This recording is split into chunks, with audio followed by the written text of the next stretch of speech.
Assalamualaikum warahmatullahi wabarakatuh. Kami dari kelompok 10 mata kuliah Hukum Administrasi Negara dengan saya Ahmad Rizky Mubarok NIM 037 bersama rekan saya. Saya Jenny Nur Aini dengan NIM 040 bersama dengan rekan saya. Saya Vita Diana Putri dengan NIM 004 dengan rekan saya. Saya Nadia Sulki dengan NIM 009. Kami akan menjelaskan putusan nomor 54/B/2024 PT UN Surabaya. Pada awalnya, penggugat bernama Riko Saputra Yulianto, ia memiliki akta kelahiran yang terbit pada tahun 1997 dengan nama Rio Armando Dewa Biaktor, tercatat sebagai nama dari pasangan Arman Biaktor, ayah kandung, dan Cici Windariasi sebagai ibu kandung. Namun, setelah kedua orang tua kandungnya bercerai pada tahun 2002, ibunya menikah lagi dengan seorang pria bernama Heri Yulianto pada tahun 2003. Setelah pernikahan tersebut, muncul akta kelahiran baru dengan nomor 29101 DSP 11 2003 tertanggal 8 Desember 2003 atas nama Riko Saputra Yulianto, di mana ia tercatat sebagai anak dari Heri Yulianto dan Cici Windiasari. Akta kelahiran baru ini kemudian digunakan oleh penggugat untuk berbagai dokumen resmi seperti ijazah sekolah, KTP, dan dokumen administrasi lainnya.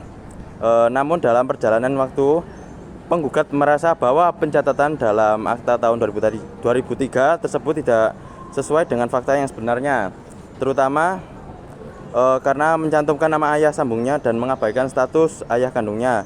Hal ini dianggap berpotensi merugikan dirinya, khususnya terkait dengan hak waris dari ayah kandungnya, yaitu Arman Biaktor.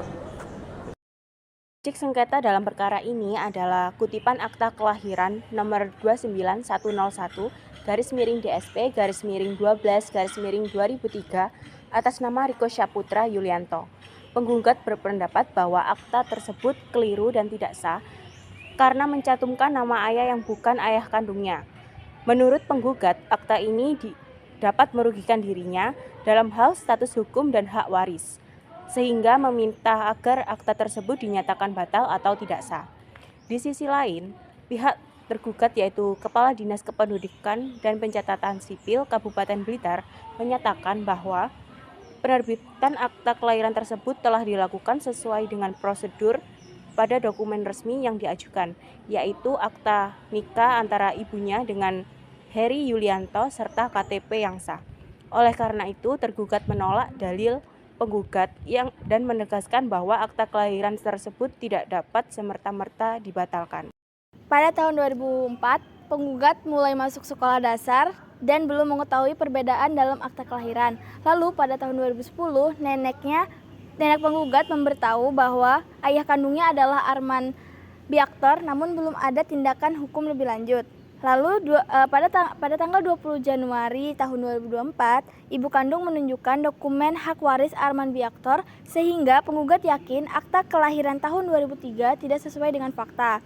Lalu pada tanggal 5 Maret 2024, penggugat mengajukan keberatan ke Dukcapil Kabupaten Blitar, tetapi tidak mendapat tanggapan. Lalu pada tanggal 29 Maret 2024, penggugat mengajukan gugatan ke PT UN Surabaya. Lalu pada persidangan dilaksanakan dengan acara biasa melibatkan pemeriksaan dokumen, saksi, dan pembelaan dari kedua pihak.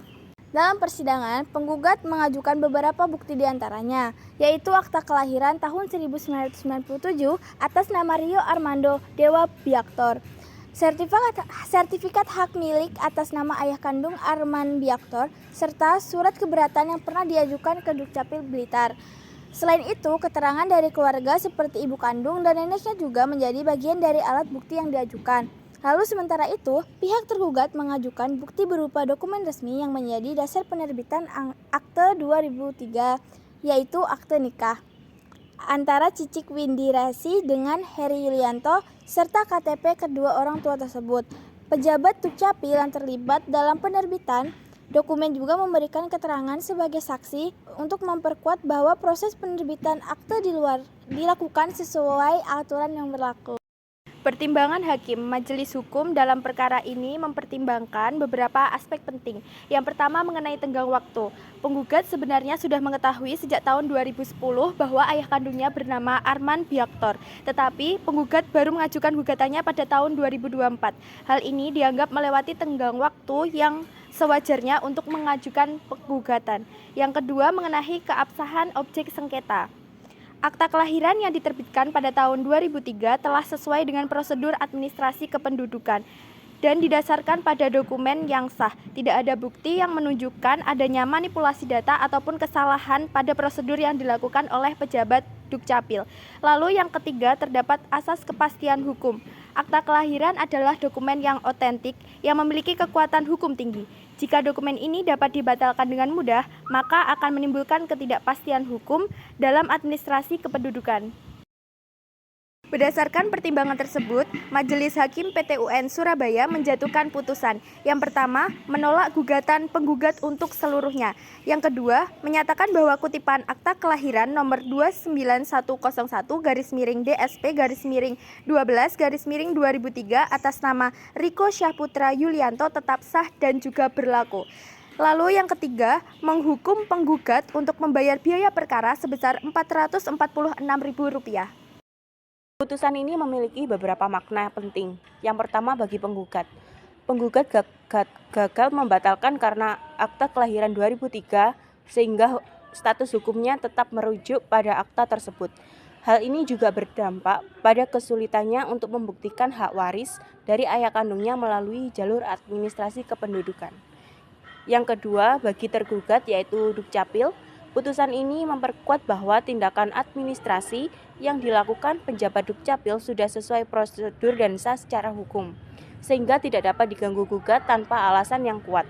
Yang ketiga bagi masyarakat, yaitu putusan ini menegaskan bahwa pentingnya prinsip kepastian hukum dalam administrasi kependudukan, serta menunjukkan bahwa gugatan terhadap dokumen resmi harus diajukan secara segera setelah diketahui adanya kesalahan, bukan setelah puluhan tahun berlalu.